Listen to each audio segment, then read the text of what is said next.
স্বাগতম mister web ইনস্টিটিউটে। এই ভিডিওতে আমরা সিএসএস সিলেক্টর সম্পর্কিত বিস্তারিত দেখবো আর কি। তো সিএসএস সিলেক্টরটা কি? সিলেক্টরটা হচ্ছে, আমরা যদি একটু উদাহরণের মাধ্যমে বুঝি, আমরা সাধারণত যখন বাড়ি তৈরি করি প্রথমত কি করি, একটা রড, তারপর সিমেন্ট, কংক্রিট ইত্যাদি দিয়ে মূলত একটা স্ট্রাকচার তৈরি করি। তেমনি আমাদের যখন ওয়েবসাইট তৈরি করার দরকার হয় তখন আমরা এইচটিএমএল এর মাধ্যমে মূলত কি করি, একটা ওয়েব পেজ তৈরি করি। সেখানে মূলত কোনো ধরনের স্টাইল থাকে না বা কোনো সৌন্দর্য থাকে না, জাস্ট একটা স্ট্রাকচার দাঁড়ায় আর কি। এর পরবর্তীতে সিএসএস এর মাধ্যমে আমাদের কি করতে হয়, কালার গ্রেডিং করতে হয়, বা সিএসএস এর বিভিন্ন আহ, মানে ফাংশন অ্যাপ্লাই করে বা বিভিন্ন ধরনের এলিমেন্ট, মানে যে এলিমেন্ট গুলো রয়েছে সেই এলিমেন্ট গুলো ধরে মূলত আমাদেরকে কি করতে হয়, কালার করতে হয় আর কি। কালার বা ফন্ট সাইজ চেঞ্জ বা ইত্যাদি যা হোক সবকিছু করতে হয়। তো যখন আমরা যখন যে বাড়িটা তৈরি করলাম, তৈরি করার পর আমাদের মানে সিমেন্ট টিমেন্ট ইত্যাদি দেওয়ার পর মূলত যখন পুরো একটা স্ট্রাকচার দাঁড়ায় যায়, তো সেই বাড়িটা দেখতে কিন্তু খুব একটা সুন্দর লাগে না। সুন্দর করার জন্য কি করতে হয়, কালার করতে হয় আর কি, বিভিন্ন ধরনের রং করতে হয়। তো আমরা যখন আমাদের কোনো বাড়ির দেয়াল রং করতে যাই তাহলে আমাদের কি করতে হয়, সাধারণত ওই দেয়ালটা ধরে কিন্তু মূলত রং করতে হয়। ঠিক তেমনি আমরা যদি সিএসএস এও আমাদের এইচটিএমএল এর কোনো কিছুকে যদি কালার করে জিনিসটাকে একটু সুন্দর করতে চাই, এইচটিএমএল এর যে স্ট্রাকচারটা সেটা যদি একটু সুন্দর করতে চাই, তাহলেও আমাদেরকে কিছু ধরে মূলত কিন্তু কাজগুলো করতে হবে। এবং এই যে যে ধরাটা, সেটা হচ্ছে মূলত এই সিলেক্টরের কাজ। তো সিলেক্টরের মাধ্যমে আমরা আমাদের যে এলিমেন্ট গুলো রয়েছে সেই এলিমেন্ট গুলো ধরে মূলত আমরা কালার করতে পারবো। এলিমেন্ট ধরা ছাড়াও আরো অন্যান্য পদ্ধতি রয়েছে অনেকগুলো, সেগুলো ধরে মূলত আমরা কাজগুলো করতে পারবো। তো সিএসএস সিলেক্টর হচ্ছে এমন একটা পদ্ধতি যার মাধ্যমে আমরা এইচটিএমএল এর এলিমেন্ট গুলোকে নির্দিষ্ট করে মূলত স্টাইল প্রয়োগ করতে পারি আর কি। তো এটা সিএসএস এর মূল অংশ, কারণ এটি নির্ধারণ করে এলিমেন্ট কিভাবে স্টাইল প্রয়োগ করতে, মানে এটা কিভাবে আমরা স্টাইল করব সেটা মূলত এই সিলেক্টরের মাধ্যমে দিয়েই করতে হবে। তো সিএসএস সিলেক্টর অনেক ধরনের, আমরা মূলত অল্প কিছু দেখবো আর কি। মানে যে কয়টা আমাদের প্রজেক্ট করতে গেলে লাগবেই বা যেগুলোর ব্যবহার প্রতিনিয়ত আসবেই সেগুলো আমরা দেখার চেষ্টা করব। তো প্রথমত যেটা রয়েছে সেটা হচ্ছে এলিমেন্ট সিলেক্টর। এলিমেন্ট সিলেক্টর আমরা এর আগেও দেখছি, যেমন আমরা এইচ1 বা পি ইত্যাদির কালার চেঞ্জ করে দেখছি। আমরা বিশেষ করে যে আরো বিস্তারিত ভাবে বুঝবো আর কি। তো এলিমেন্ট সিলেক্টর আছে, এর পরবর্তীতে আরেকটা রয়েছে আইডি সিলেক্টর, আর একটা রয়েছে হচ্ছে ক্লাস সিলেক্টর আর কি। তো আমরা বিশেষ করে যে একটু বিস্তারিত বুঝবো আর কি। তো আইডি সিলেক্টরের জন্য সাধারণত আমাদের যখন ধরতে হয় তখন আমাদের হ্যাশ দিয়ে ধরতে হয়, এবং ক্লাস সিলেক্টরের জন্য ডট দিয়ে ধরতে হয় আর কি। যাক, এখন না বুঝলে আমরা বিশেষ করে বুঝবো আর কি। তো আপাতত আমরা এই তিনটা জিনিস দেখবো, এর পরবর্তীতে আরো কিছু সিলেক্টর রয়েছে সেগুলো আমরা দেখবো। তো আমরা বিশেষ করে চলে যাই। তো বিএস কোডে আসার পর আমাদের ইন্ডেক্স ডট সিএসএস নামে আমাদের একটা ফাইল রয়েছে। তো আমরা এখানে আপাতত কাজ না করে আমরা একটা কাজ করি, আমরা আমাদের যে সিলেক্টরটা রয়েছে সেই সিলেক্টরের নামেই আমরা একটা ফাইল খুলি আর কি, মানে এইচটিএমএল। হ্যাঁ, আমরা এটা করলাম। তো এর পরবর্তীতে আমরা আমাদের বয়লার প্লেটটা একটু নিয়ে নিই, আমাদের এইচটিএমএল এর যে বয়লার প্লেট, এবং আমরা এটা টাইটেলটা একটু চেঞ্জ করে দিই, সিএসএস এলসিপিও আর আর কি। তো আমরা সিএসএস সিলেক্টরটা এখানে লিখলাম। তো আমরা আমাদের এখানে একটু সুবিধার জন্য আমরা যে কাজটা করব, আমরা এর আগের ভিডিওতে আমরা দেখছিলাম হচ্ছে আমাদের সিএসএস সাধারণত তিনটা ওয়েতে অ্যাপ্লাই করা যায়। একটা হচ্ছে হচ্ছে ইনলাইন, ইন্টারনাল এবং এক্সটার্নাল আর কি।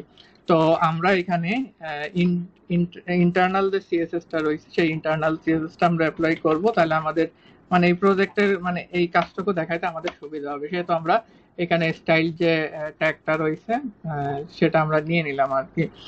তো এর পরবর্তীতে আমরা প্রথমত যে জিনিসটা দেখব সেটা হচ্ছে, আমরা প্রথম দেখার চেষ্টা করব এলিমেন্ট সিলেক্টরটা। এলিমেন্ট সিলেক্টরটার সাথে আমরা আগেও পরিচিত, তারপরে আমরা এখানে লিখি এলিমেন্ট সিলেক্টর, এবং আমরা এইখানে যেটা করব সেটা হচ্ছে আমাদের এইখানে আমরা এটাকে একটু কমেন্ট করে নিলাম আর কি। তো প্রথমত আমরা একটা প্যারাগ্রাফ দিই, এবং প্যারাগ্রাফের ভিতর আমি দিয়ে দিলাম হচ্ছে লরেম, লরেম 10 ওয়ার্ড আর কি, অর্থাৎ লরেমের 10টা ওয়ার্ড আমাকে দাও। তো এটা দেওয়ার পর আমরা যদি এটা একটু আউটপুট দেখি, তাহলে যে আমাদের লরেমের 10টা ওয়ার্ড আমরা কিন্তু পেয়ে গেছি। তো এলিমেন্ট সিলেক্টরের ক্ষেত্রে প্রথমত যে কাজটা, আমরা যেই এলিমেন্টটা নিব আর কি, সেই এলিমেন্টটাকেই কিন্তু আমাদের ধরতে হবে। তাহলে আমরা এখানে কি নিছি, পি নিছি।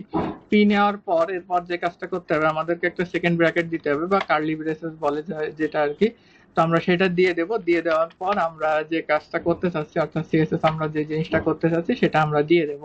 তো আমরা এখানে এটার কালার আমরা দিয়ে দিলাম হচ্ছে এই ব্লু টাইপের একটা কিছু। তো আমরা যদি এখানে যদি এখন দেখি, তাহলে আমাদের এই যে কালারটা কিন্তু চেঞ্জ হয়ে গেল। তো এইভাবে যেভাবে আমরা কাজটুকু করলাম, এটাকে মূলত বলে হচ্ছে এলিমেন্ট সিলেক্টর। তো এর পরবর্তীতে আমরা যে জিনিসটা দেখব সেটা হচ্ছে আইডি সিলেক্টর। তাহলে আমরা এখানে আসার পর আমরা যে কাজটা করব সেটা হচ্ছে, এখানে আমরা যে লিখব হচ্ছে আইডি এসি এল ই সি টি ও আর আর কি। তো এখানে আমরা সেটা একটু লিখি। এখানে আমরা এই যে আইডি সিলেক্টরটা দিলাম। তো এই আইডি সিলেক্টরের জন্য প্রথমত আমাদেরকে আমরা এখানে h1 আমরা দিয়ে দিই। h1 দিয়ে দেওয়ার পর আমরা লিখলাম হচ্ছে দিস ইজ ACADING আর কি, আমরা হেডিং দিলাম। তো আইডি ধরার জন্য প্রথমত আমাদেরকে এখানে যে কাজটা করতে হবে, এখানে আমাদেরকে আইডি লিখে, আইডি দিয়ে একটা স্টু দিয়ে, এরপর আমাদের যে কমা কোটেশন রয়েছে সেই কমা কোটেশন দিয়ে আমাদের এখানে শুরু করতে হবে। এবং এখানে অবশ্যই আইডির একটা নাম দিতে হবে। তাহলে আমরা যেহেতু এটা হেডিং নিয়ে কাজ করতেছি, তাহলে আমরা এটার নাম দিয়ে দিলাম হচ্ছে হেড। তো হেড দিয়ে দেওয়ার পর এবার আমাদের এটা ধরার জন্য প্রথমত আমি কি বলছি, আমাদেরকে আইডি সিলেক্টরের জন্য আমাদেরকে কি দিতে হবে, আমাদেরকে অবশ্যই হ্যাশ দিতে হবে। এবং এই হ্যাশ দিয়ে আমাদের যে আইডির যে নামটা ছিল সেই আইডির নামটা আমরা দিয়ে দেব। আমরা আইডির নামটা দিয়ে দিছি, সেটা হচ্ছে আমরা আইডির নাম দিছিলাম কি হেড। তাহলে আমরা সেহেতু হেড নেমটা দিয়ে দিছি। এর পরবর্তীতে আমরা এটা যেটা কাজটা করতে চাই, আমরা রেড দিয়ে দিলাম। রেড দিয়ে দিয়ে আমরা এখানে যদি লিখি গ্রিন, তাহলে আমরা কালার লিখে যদি আমরা এখানে যদি গ্রিন লিখি, তাহলে এই যে আমরা কিন্তু আইডি সিলেক্টরের মাধ্যমে আমরা কিন্তু এটা করতে পারলাম। তো এর পরবর্তীতে আমাদের যেটা রয়েছে সেটা হচ্ছে ক্লাস সিলেক্টর। আমরা সেটা একটু দেখব, ক্লাস সিলেক্টর। তো এটাকে আমি একটু কমেন্ট করে নিলাম। কমেন্ট করে নেওয়ার পর এখানে আমরা h2 দিয়ে দিই। h2 এর ভিতর দিয়ে দিলাম দিস ইজ হেডিং। তো আইডির বেলায় যেমন আমরা লিখছিলাম এখানে আইডি, ক্লাসের বেলায় আমাদের এখানে লিখতে হবে কিন্তু ক্লাস। ক্লাস দিয়ে h2 দিতে মানে সমান দিয়ে, এরপর আমাদের যে কমা কোটেশনটা রয়েছে সেই কমা কোটেশনটা দিয়ে দিতে হবে। এবং আইডির বেলাও আমাদেরকে একটা আইডির নাম দিয়ে দিতে হবে। তাহলে আমি দিয়ে দিলাম হচ্ছে এটা আমাদের হেড 2 নামে আমি দিয়ে দিলাম। তো আইডির বেলায় আমাদের যখন আমরা আইডির বেলায় যখন দিছিলাম তখন কি দিছিলাম, হ্যাশ দিছিলাম। তো ক্লাসের বেলায় আমাদেরকে কিন্তু সেটা নাই, আমাদেরকে সেটা দিতে হবে। সেটা হচ্ছে আমাদেরকে h2 দিতে হবে আর কি।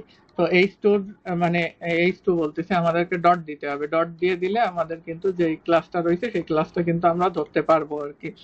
তো এইখানে আবার আমরা যে কাজটা করব, আমাদের কালারটা দিয়ে দিলাম। কালারটা দিয়ে এখানে আমরা যে কোনো একটা দিয়ে দিতে পারি, গোল্ডটা চাইলে দিয়ে দিতে পারি। তো এখানে যদি এখন আমরা আসি, তাহলে এই যে আমরা কিন্তু যে আমাদের যে ক্লাস সিলেক্টরটা রয়েছে সেই ক্লাস সিলেক্টরটা দিতে পারলাম। ক্লাস সিলেক্টরের ক্ষেত্রে অবশ্যই ডট দিতে হবে, আইডি সিলেক্টরের ক্ষেত্রে হ্যাশ দিতে হবে। এবং একটা পেজে সাধারণত যখন আমরা আইডি দেবো, আইডি সাধারণত কি হয়, ইউনিক হয়। এর জন্য আমরা আইডির যে নামটা দেবো সেটা অবশ্যই একটা দেওয়ার চেষ্টা করবো আর কি। আর ক্লাসের বেলায় একই নামে একাধিক হইতে পারে, সেক্ষেত্রে কোনো সমস্যা নাই। তো এই বিস্তারিত আমরা যখন প্রজেক্ট করব তখন আরো ভালোভাবে বুঝতে পারবো আইডি এবং ক্লাসের মেইন যে পার্থক্যটা আর কি। আইডি সাধারণত ইউনিক কাজে ইউজ করা হয়, আর ক্লাস তো নর্মালি যে কোনো ভাবে আমরা সবকিছু করতে পারি আর কি। তো আমরা আইডি সিলেক্টর দেখলাম, ক্লাস সিলেক্টর দেখলাম, এলিমেন্ট সিলেক্টর দেখলাম, তিনটে সিলেক্টর দেখা শেষ। এবার আমরা আমাদের স্লাইডে একটু যাই।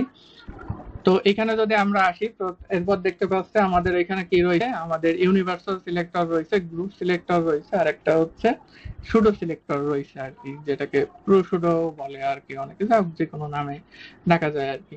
তো আমরা এই যে তিনটা সিলেক্টর রয়েছে, তিনটা সিলেক্টরও দেখবো। তো আমরা বিএস করে চলে যাই। তো প্রথমত ইউনিভার্সাল যে ইউনিভার্সাল সিলেক্টরটা সাধারণত অ্যাপ্লাই করা হয় প্রথমে আর কি, একদম প্রথমে ওয়েব পেজের প্রথমে আমাদের ইউনিভার্সাল সিলেক্টরটা ইউজ করা হয়। এবং ইউনিভার্সাল সিলেক্টরটা ইউজ করা হয় সাধারণত যে গুণ চিহ্নটা রয়েছে সেই গুণ চিহ্নটার মাধ্যমে আর কি। কিবোর্ডের আমরা যদি শিফট প্রেস করে যদি এই চাপ দিই তাহলে আমরা এটা দেখতে পারবো। তো এটা দেওয়ার পর আমাদেরকে সেকেন্ড যে ব্র্যাকেটটা রয়েছে সেটা আমাদেরকে দিতে হবে। সেকেন্ড ব্র্যাকেট দেওয়ার পর আমাদের যে কাজটা করতে হবে সেটা হচ্ছে আমাদেরকে সেকেন্ড ব্র্যাকেট দিতে হবে। সেকেন্ড ব্র্যাকেট দেওয়ার পর এখানে আমরা যে কাজটা করব, আমরা চাচ্ছি কি আমাদের যে এই যে পেজটা রয়েছে এই পুরো পেজের আমরা ব্যাকগ্রাউন্ড কালারটা একটু চেঞ্জ করে দিতে চাচ্ছি। আপাতত আমরা এখনো কিছু শিখি নাই, মানে ব্যাকগ্রাউন্ড কালার কি বা এই কালার গুলো কিভাবে দেয় আমরা এখনো পর্যন্ত কিছু জানি না আর কি। সেহেতু আমরা আপাতত ব্যাকগ্রাউন্ড কালার জাস্ট দিয়ে আমরা যে কোনো একটা কালার আমরা এখান থেকে দিয়ে দিই আর কি। তো ব্যাকগ্রাউন্ড কালারের মাধ্যমে সাধারণত ওয়েব পেজের ব্যাকগ্রাউন্ডের যে কালারগুলো সেই কালারগুলো নেওয়া হয়। তো এটা নিয়ে নিলে কিন্তু আমাদের এই ইউনিভার্সাল সিলেক্টরটা কিন্তু পুরো, অর্থাৎ আমরা এখানে আমাদের যা যা জিনিস আমরা এই সিএসএস কোড এখানে যা লিখবো সেটা কিন্তু আমাদের পুরো ওয়েব পেজ জুড়েই পাবে আর কি। এটা হচ্ছে ইউনিভার্সাল সিলেক্টরের মেইন কাজ আর কি। তো এখানে সাধারণত ফ্রন্ট গুলো বা আমাদের যখন আমরা প্রজেক্ট করবো তখন ইউনিভার্সাল সিলেক্টরের বিস্তারিত কাজগুলো দেখতে পারবো। আমাদের ফন্ট গুলো থাকবে, ফন্ট ফ্যামিলি গুলো আমরা এখানে নিয়ে নেবো আর কি। আপাতত আমরা এখনো ওগুলো কিছু জানি না, জাস্ট এতটুকু আমরা দেখে নিই যে ইউনিভার্সাল সিলেক্টর নামেও কিছু একটা আছে আর কি। তো এর পরবর্তীতে আমাদেরকে যেটা ছিল সেটা হচ্ছে গ্রুপিং যে সিলেক্টরটা সেটা দেখার জন্য আমরা এখানে এসে আমরা লিখি GR O U, group selector বা গ্রুপিং সিলেক্টর আর কি বলে। তো এখানে আমরা যে কাজটা করব সেটা হচ্ছে আমাদেরকে প্রথমত যে কাজটা করব এটা আমাদের জন্য আমরা এক কাজ করি, আমাদের যে এইখানে যে কাজগুলো করে আসছে আমরা এগুলো সবগুলোকে একটু কমেন্ট করে নিই, তাহলে জিনিসটা বুঝতে সুবিধা হবে আর কি গ্রুপিং এর জন্য। তো আমরা এখানে প্রথমত যেটা নিয়ে নিই, আমরা একটা এইসন নিয়ে নিলাম। এইসন নিয়ে নিয়ে আমরা এখানে লিখলাম হচ্ছে বাংলাদেশ আর কি। তো এর পরবর্তীতে আমরা এটাকে অনেকগুলো আমরা কপি বানাই, অর্থাৎ এখানে আমরা দিয়ে দিই হচ্ছে H2, এখানে দিয়ে দিলাম হচ্ছে H3 আর কি, এবং এইখানে আমরা এটা দিয়ে দিলাম হচ্ছে 2 ফাঁকা দিয়ে এখানে আমরা দিয়ে দিলাম 3 আর কি। তো এর পরবর্তীতে আমরা একটা পি নিয়ে নিলাম এবং পির ভিতরে আমরা লরেম দিয়ে আমরা যা একটা ডামি টেক্সট যে কয়টা মন চাইছে সেই কয়টা আমরা নিয়ে নিলাম আর কি। তো এখন আমাদেরকে যে কাজটা করতে হবে, আমরা এইগুলোর একটু কমেন্ট করে দিই। আমরা এখনো সিএসএস এর কমেন্ট জানি না, তো আমরা পরবর্তী ভিডিওতে সিএসএস এ কেমনে কমেন্ট করে সেটা একটু দেখবো। তো এইখানে আমরা গ্রুপিং যে সিলেক্টরটা সেটা আমরা একটু দেখাই। তো সেটার জন্য প্রথমত যে আমাদের যে এলিমেন্ট গুলোরে আমরা নিচ্ছি সেই এলিমেন্ট গুলো সবগুলোরে লিখতে হবে গ্রুপিং করার জন্য। তো আমরা প্রথমত H1 দিয়ে আমরা কমা দিয়ে দেব। এর পরবর্তীতে আমরা কি H2 নিছি, H2 দিয়ে আমরা কমা দিয়ে দেব। এর পরবর্তীতে আমরা H3 নিছি, H3 নিয়ে কমা দিয়ে দেব।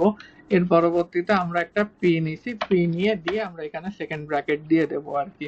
তো এর পরবর্তীতে আমরা এটার কালার দিতে চাচ্ছি। এর কালার আমরা যদি এখান থেকে টমেটো কালারটা যদি আমরা দিয়ে দিই তাহলে আমরা এইখানে দেখতে পারবো যে আমাদের যেই যতগুলো রয়েছে গ্রুপিং মাল বলতে মূলত কি বোঝায়, সবগুলোকেই নিয়ে নেবে।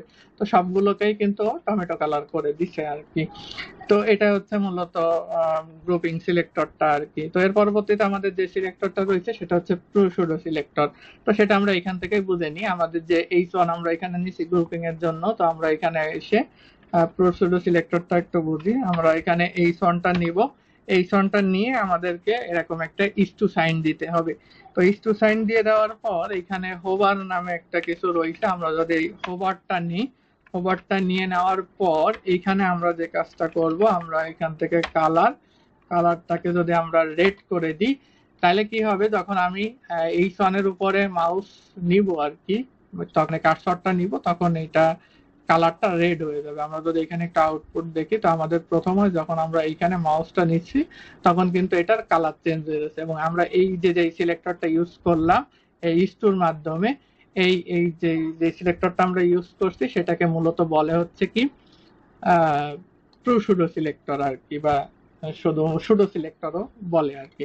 তো এই ভিডিওটা এই পর্যন্তই। আমরা মূলত হচ্ছে আমাদের এই ভিডিওতে আমরা class selector, ID selector, element selector, grouping selector এবং এই সুডো যে সিলেক্টরটা রয়েছে, এই যে ইম্পর্টেন্ট যে সিলেক্টর গুলো যেগুলো আমাদের প্রজেক্টের ক্ষেত্রে কাজ হবে সেগুলোই আমরা দেখলাম আর কি। তো এই ভিডিওটা এই পর্যন্তই, দেখা হচ্ছে নেক্সট ভিডিওতে।